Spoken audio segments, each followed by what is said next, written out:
ఆయన చనిపోయి మన భారతదేశంలో ఇప్పుడు ఆయనను పూజించడం జరుగుతుందంటే ఎంతో ఆయన ఒక పుస్తకం చదివితే ఒకేసారి ఒక పుస్తకం చదవడం అంటే 10 నిమిషాలు చదివేదంట. ఎంత పెద్ద పుస్తకం అయినా మళ్ళా చదివిన పుస్తకంలో ఏ పేజీలో ఏముందో చెప్పేదంట. అంటే చూడండి ధ్యానం వలన ఎంత గొప్ప శక్తి ఉందో. మన వాళ్ళకి ఎన్నికడికి తెలియక ఏం చేస్తున్నారంటే తపస్సు చేసేది అన్నారు.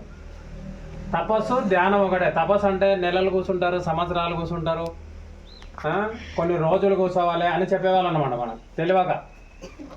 అయితే శ్రీ వీరబ్రహ్మేంద్ర స్వామి కూడా కాలజ్ఞానం రాయడం ఎట్లా మనకు 400-500 సంవత్సరాల ముందే జరగబోయేటివన్నీ ఎట్లా చెప్పిండంటే ధ్యానం చేసే చెప్పిండు అనమాట. ఆయన కూడా ధ్యానములో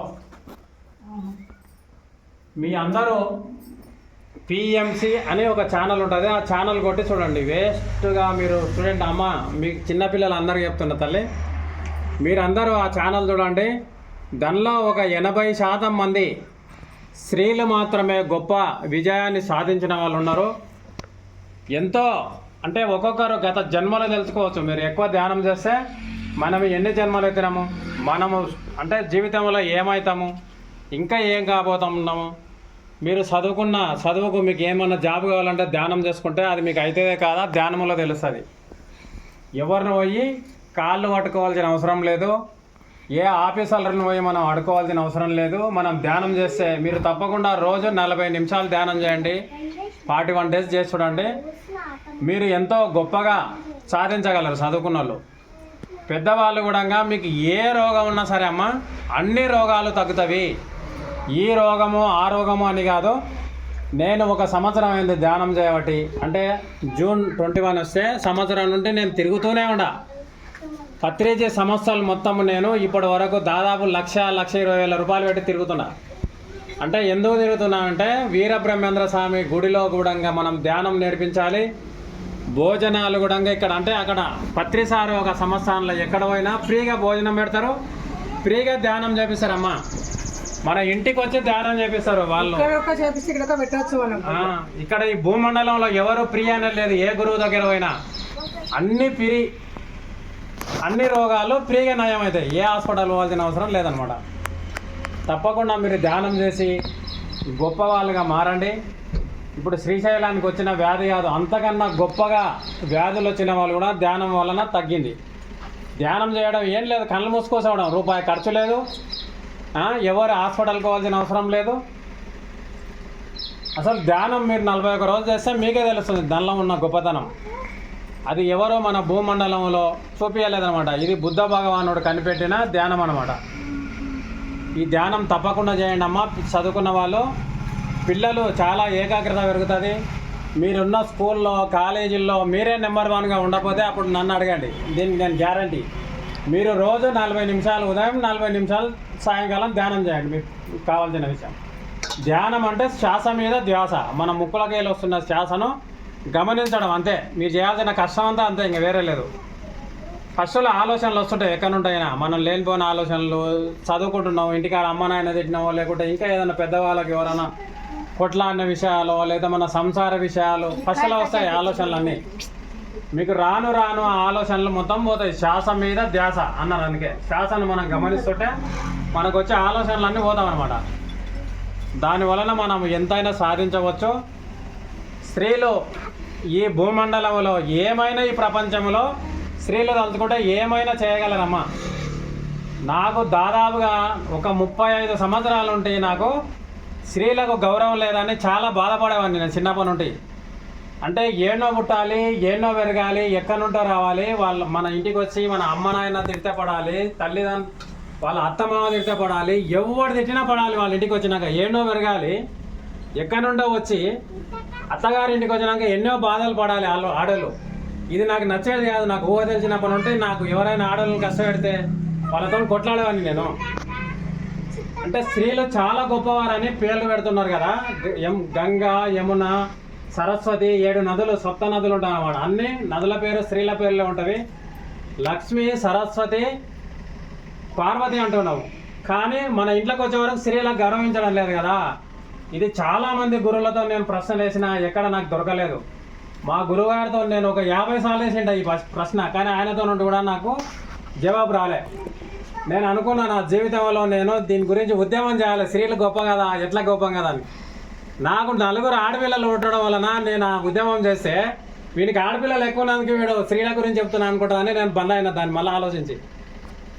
కానీ సుభాష్ పత్రి అనే మహానుభావుడు మీ స్త్రీలకు గొప్ప పీఠం వేసి రాధాకృష్ణుల్లో శ్రీకృష్ణ భగవానుడు ఎంత వాల్యూ స్త్రీలకు ఇచ్చిండో అదే వాల్యూ పత్రి మహారాజు ఇచ్చి ఎంతో గొప్పగా ధ్యానం నేర్పించి ఆయన మామూలుగా కాదు, ఒక జాబ్ చేసేటో 30 సంవత్సరాల దగ్గర ఆయన చేసి 40 సంవత్సరాల నుండి ఆయన వదిలిపెట్టి జాబ్ వదిలిపెట్టి ఈ ధ్యానము ఫ్రీగా ధ్యానం నేర్పడం స్టార్ట్ చేసి ఫ్రీ భోజనము ఫ్రీ ధ్యానం. ఈ భూమండలంలో ఎక్కడ ఏ గురువు లేడు, అలాంటి గురువే లేడు. ఇంకా గురువు ఆయన్నే, దేవుడు ఆయన్నే. అక్కడ పోయి చూస్తే తెలుస్తుంది. మీరు ఒకసారి వీలుంటే కడతాలు వెళ్ళండి, చెప్తే తెలియదు, అది కడతాలు వెళ్ళితే తెలుస్తుంది. అక్కడ ప్రేమ, అభిమానము, మోసం ఉండదు, అబద్ధం ఉండదు, 1 రూపాయి అడుగులు ఉండదు. ఏ దేవునికి మొక్కాల్సిన అవసరం లేదు. నీ శాసనే నీ గురువు, నీవేరా దేవుడు అని చెప్పాడు ఆయన. ఎవరికి కాలు పట్టుకోకండి, ఎవరికి దండం పెట్టకండి, నిన్ను నీవు తెలుసుకో. రమణ మహర్షి చెప్పింది ఆయన చెప్పాడు. చెప్పి ఎంతోమంది ఈరోజు కోట్లాది మంది, మీరు పిఎంసీ ఛానల్ చూడండి, దానిలో ఎంతోమంది స్త్రీలు గొప్ప గొప్పగా వాళ్ళు గత జన్మలు అసలు చూస్తుంటే ఒళ్ళు తెలగరేస్తారు. వాళ్ళు ఆడవాళ్ళు ఇంత సాధించరా అని. ఏ దాంట్లో మీరు స్త్రీలు తక్కువగారమ్మా, మీరు చాలా గొప్పవారు.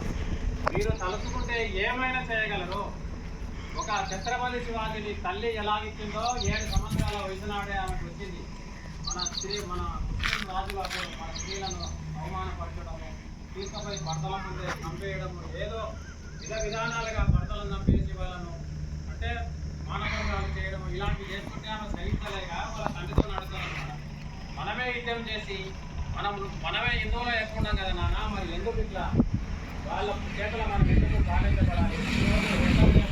పాలన ఎట్లా ఉందో ఆ రోజుల్లో ముస్లింల చేతుల్లో వాళ్ళ పాలన ఉందన్నమాట. అలాంటి పాలన ఎందుకు జరుగుతుందంటే ఆమెను మధ్యలో పెట్టుకొని నేను ఇలాంటి పుత్రుడిని కనాలని చరిత్రతోని ఛత్రపతి శివాజీని ఇచ్చిందమ్మ మనకు. మీరు కూడా ఎలాంటి పుత్రుడైనా ఇవ్వచ్చు స్త్రీలకు. దాన్ని నేను చాలా మందికి మాతృ విజయం అని పెళ్లిలో చాలా మందికి నేను ఆ పుస్తకం బహుకరించిన, ఒక 20 మందికి. కానీ ఎవరు నాకు రిజల్ట్ చెప్పలే.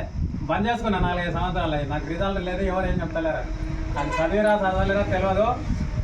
కానీ చాలామంది స్త్రీలు మీరు ఎలాంటి భారతదేశానికి ప్రెసిడెంట్ను మీరు కనాలంటే మీకే ఉంది ఆ శక్తి. దీనిలో ఎలాంటి సందేహం లేదు. మీరు తప్పకుండా స్వామి వివేకానంద చరిత్ర కానీ లేదా మీకు ఇవన్నీ ఏది కాదనుకుంటే ఓన్లీ ఇప్పుడు మీకు ఈజీగా ఉండేది పిఎంసీ ఛానల్ కొట్టండి. దానిలో అనేకమైన జనాలు చాలామంది వాళ్ళ అనుభవాలు చెప్తుంటారు. డయాలసిస్ చాలామంది చనిపోయే స్టేజ్లో ధ్యానం చేసి మంచిగా అయ్యారమ్మా.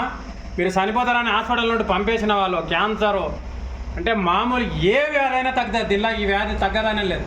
మీకు రూపాయి ఖర్చు లేదు, ఏ అగరబత్తి ముట్టియాల్సిన అవసరం లేదు, ఏ దేవునికి మొక్కాల్సిన అవసరం లేదు, ఎవరి కాలు మొక్కాల్సిన అవసరం లేదు. మీకు మీరు ఇంట్లో కూర్చోండి ధ్యానం చేసుకుంటే అన్ని రోగాలు తగ్గుతాయి. ధ్యానం అనగా ఫస్ట్ విడత ఏంటంటే మన వయసు ఎంత ఉంటే అంత చేస్తే మన ఆరోగ్యం బాగుంటుంది. రోజుకు 3 గంటలు ధ్యానం చేస్తే మనకు అన్ని సమస్యలు పరిష్కరించబడతాయి. 3 గంటలు అంటే 3 సార్లు చేసుకోవచ్చు, గంట లేదంటే గంటన్నర చేసుకోవచ్చు. ఇంకా మీరు ఇంకా ఎక్కువ తెలుసుకోవాలి, మన గత జన్మలు కూడా తెలుసుకోవాలంటే రోజుకు 3 6 గంటలు ధ్యానం చేస్తే మీ గత జన్మలు తెలుస్తాయి. మీరు ఎవరే అడుకోవాల్సిన అవసరం లేదు. మీరు ఏం చేయాలి రేపు అన్నీ మీకే తెలిసిపోతాయి. ఎవరిని అడుకోవాల్సిన అవసరం లేదు. మీ నిర్ణయం మీరే గట్టిగా తీసుకోవచ్చు. ఇది మాత్రం తప్పకుండా మీరు దయచేసి పిఎంసీ ఛానల్ చూడండి, ధ్యానం చేయండి. ధ్యానం కన్నా మించింది ఈ ప్రపంచంలో ఏ హాస్పిటల్ లేదు. పెద్ద పెద్ద డాక్టర్లు అంటే కూలి చేసుకునే వారి నుండి ఇంజనీరు, డాక్టర్లు మొత్తం వచ్చి పత్రేజీ యొక్క సంస్థానాన్ని పెద్దగా చేసి వాళ్ళందరూ హాస్పిటల్ బంద్ చేసి ధ్యానం నేర్పుతున్నారమ్మా. ఇక్కడ ధ్యానం నేర్పిన వాళ్ళు ఎవరో 1 రూపాయి తీసుకోరు, డబ్బులు అనేది లేదన్నమాట. ఫ్రీ, అన్ని ఫ్రీ సేవ, భోజనం ఫ్రీ సేవ. మేము మొన్ననే ఈ సంబర్ క్యాంపుకు పిల్లలను జీతవనం తీసుకెళ్ళాను. అక్కడ 2 అన్నదమ్ములు 20 ఎకరాల పొలం ఇచ్చి దానిలో 86 పిరమిడ్లు కట్టించి వాళ్ళు ఎంత గొప్ప సేవ చేస్తున్నారంటే అక్కడ పోయిన వాళ్ళకు 4-5 రకాల కూరలు చేస్తారు, ఫ్రీగా భోజనము, ఫ్రీగా ధ్యానము, పిల్లలకు అన్ని రకాల వసతులు కల్పించి మనకు ఉండడానికి 5 స్టార్ హోటల్ లాగా అక్కడ అకామిడేషన్ ఉంటుంది అనమాట. అంత మంచి రూములు ఇచ్చి ఫ్రీగా మొత్తం ఫ్రీ నేర్పిస్తారు వాళ్ళు. ఫ్రీ అంటే వాళ్ళకి ఎట్లకెళ్ళి వస్తుంది అని మనకు ఆలోచన రావచ్చు. కానీ మనలాంటి వాళ్ళం ఆడ అంటే వాళ్ళు ఛార్జ్ పెట్టారు, మనకు చూసినాక ఆలోచన వస్తుంది ఇది ఎంత ఖర్చు అవుతుంది, మనమే ఎంతలో కొంత మనకు మన తిండికైనా రాదాం అనే ఆలోచనతో చందాలు రాస్తుంటాం మనం. కానీ వాళ్ళ నోటితోనే అడగరు, ఇయ్యని వాళ్ళని కూడా అడగరు వాళ్ళు. మేము మొన్న 12 రోజుల నుండి వచ్చినాము. మళ్ళీ మా ఆమె కూడా ఇప్పుడు అక్కడనే మౌనధ్యానం 7 రోజులకు అక్కడనే పెట్టొచ్చిన, ఈ రోజుకి అయిపోయింది మౌనధ్యానం. అక్కడ పోయిన వాళ్ళు ఏ రోగం అన్నా తగ్గుతుంది. మీకు ఓపిక ఉండే ఎంతటి రోగం చచ్చిపోతాడు రేపు అని హాస్పిటల్లో చెప్తే అక్కడికి తోలేయడం తక్కువ, గ్యారంటీ, సమస్య లేదు. కానీ అక్కడ పోయి ధ్యానం చేసుకున్నాలే 41 రోజు మంచి పిరమిడ్ ఉంటుంది అనమాట, క్రిస్టల్ పిరమిడ్ అని. ఎంత గొప్ప ఉంది అక్కడ. భూమి మీద ఎక్కడ ఏ గురువు ఆ గురువుకి మించినాడు, అన్ని ఫ్రీ ఇవ్వడం ఎంత గొప్పగా. నేను నాకు చాలా 10 ఏళ్ళ నుండి చెప్తున్నారు కానీ నేను పోలేదు. అంటే మనం గుడి కట్టినాం కదా అజ్ఞానంతో, ఇంకా మనం గురువు గారితో పోతున్నాం కదా, ఇంకెక్కడ పోవాలి మనం, మళ్ళీ గురువులు ఒకటి చెప్తారేమో అనుకున్నా. కానీ నేను 9 సంవత్సరాలు మిస్ అయినని నేను ఎంతో బాధపడి 1 సంవత్సరం నుండి ఖచ్చితంగా నేను మొత్తం తిరుగుతున్నా, పనిష్మెంట్ తిరుగుతున్నా. మనం కూడా ఇక్కడ ఆ జీతవనం ఎలా ఉందో మన షాన్పల్లి కూడా అట్లా చేయాలన్న కోరికతో తిరుగుతున్నా. నేను ఆడికి 6 నెలల్లో 3 సార్లు వచ్చినాయి. ఆడికి వాళ్ళ అన్నదమ్ములు ఇద్దరు, అక్కడ అన్న చచ్చిపోయాడు. ఆ రోజు చరిత్ర విన్నాం మన రామలక్ష్మణుల గురించి. కానీ భరతుడు రాముడు పోతే రాముని పాదుకలు సింహాసనం మీద పెట్టి పాలించుండు అని మనం విన్నాం, కానీ చదివినాం విన్నాం. కానీ అక్కడ నిజంగా వాళ్ళ అన్న కోరిక నెరవేరుస్తున్నామాట.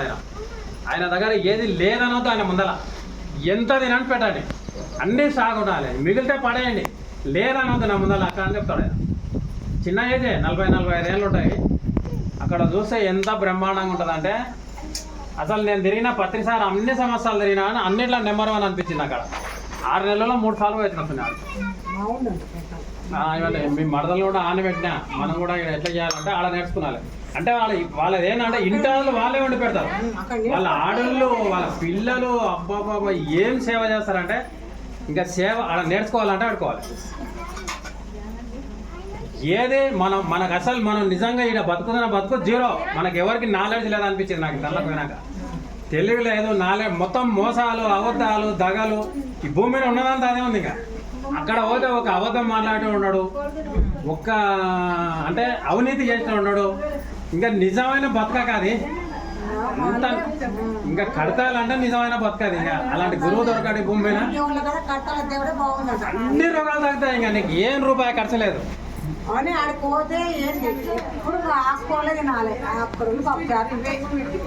కాకపోతే ఆడిపోతే ఒక్కటే నియమం, నాన్ వెజ్ తినకూడదు. అదొకటి. తినుడు తాగుడు బంద్ చేయాలి. బంద్ చేస్తారు, ముందే బంద్ చేసి రావాలని చెప్పారు వాళ్ళు. ఆడిపోతే మనమే ఆటోమేటిక్ బంద్ చేస్తాం.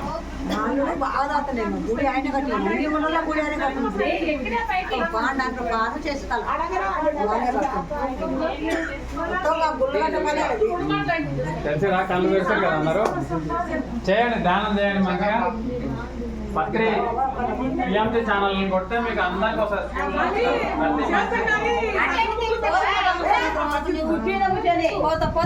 అంటే ఏడమలో కూర్చోవచ్చు మనం, ఒకవేళ కిందనే కూర్చున్నాలని లేదు, కూర్చున్న కూర్చొని చేయొచ్చు ధ్యానం. మనకి ఎట్లా కంఫర్ట్ ఉంటే అట్లా కూర్చోవచ్చు అనమాట. అంటే ఒకవేళ మనం కింద కూర్చోలేం కదా, 8 గంటలు అని లేదు.